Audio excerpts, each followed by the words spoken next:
Sage, my anxiety grows with every step I take as I rush home. I have an important guest, well important to me anyway, and he's injured. He was still unconscious when I left him this morning, and I've worried about him all day. I hope he's okay. I don't know his name or where he's from. All I really know is that he needs me. I was working in the fields yesterday when he stumbled into our pack, covered head to toe in blood from several nasty-looking wounds. It was a gruesome sight, and I was terrified. But before the shriek could tear from my lungs, he collapsed at my feet. I'm ashamed to admit I hesitated to help him, concerned he might be a rogue. Harboring a rogue is punishable by death in my pack, and I wasn't sure I should risk it. But on closer inspection, he was wearing expensive clothes, and even the blood smearing his face couldn't hide his handsome features. He smelled amazing too, like fresh, crisp winter air, not putrid like a rogue. Everything in me screamed to help him. If I did nothing, he'd die of his wounds, and I couldn't live with myself if I left him to that fate. So, with all the strength I could muster, I managed to drag him home and laid him on my little cot. I cleaned and dressed his wounds and watched him through the night, bathing him with cool rags whenever his fever spiked. I hated to leave him this morning, but if I didn't show up for work,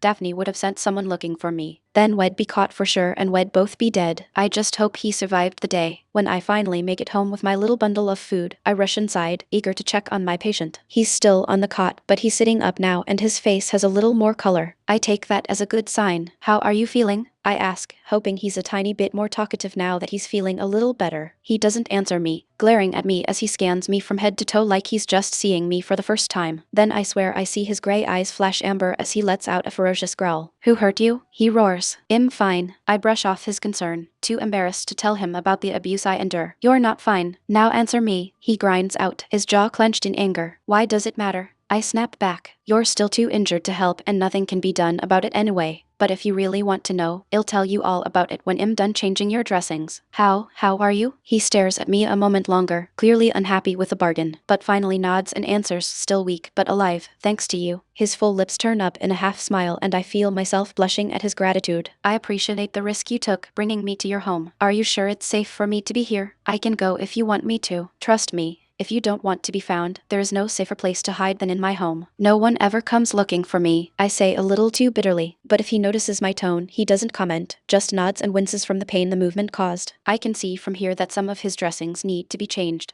already bleeding through the fabric of his clothes. I start to remove his clothes, but his hand darts out, grabbing mine with surprising strength for someone so weak. What are you doing? I'm undressing you, I answer matter-of-factly. You can't expect me to treat you with your clothes on. Besides, it's not like I haven't seen you naked before. How do you think I took care of you last night? Those dressings didn't get there by themselves. He says something that comes out as a grunt but releases my hand. I take that as permission and help him remove the rest of his clothes, all but his underwear. It takes every ounce of willpower I have not to stare. It's clear this man takes care of his body. Every inch of him screams power and strength, muscles rippling under his gorgeously tanned skin. Aside from his current wounds, only a few scattered scars mar its perfection.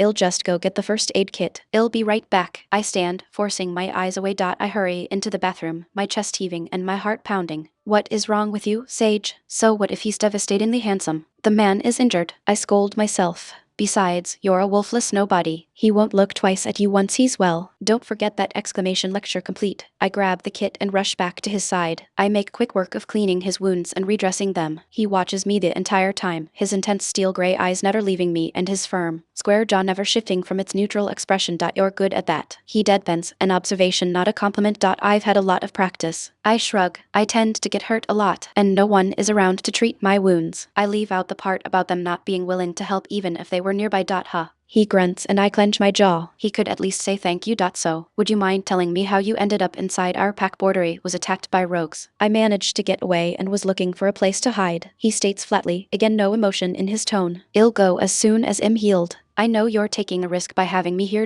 Some of these injuries are serious. Y'all need to be monitored for infection. I don't think y'all be going anywhere anytime soon. He stares at me for a moment but doesn't argue as I expect him to. For reasons I can't explain, the thought of this stranger I just met not being here makes me sad. Maybe it's because I sense a kindred spirit in him. I can't even sense his aura like other wolves. His wolf must be really weak, or maybe he doesn't have one just like me. I'm lost in my musing as I work, but as soon as I apply the last bandage, I look up to find him watching me intently. Are you done? He asks. Yes, for now. I reply. Good. Now tell me who hurt you, he demands.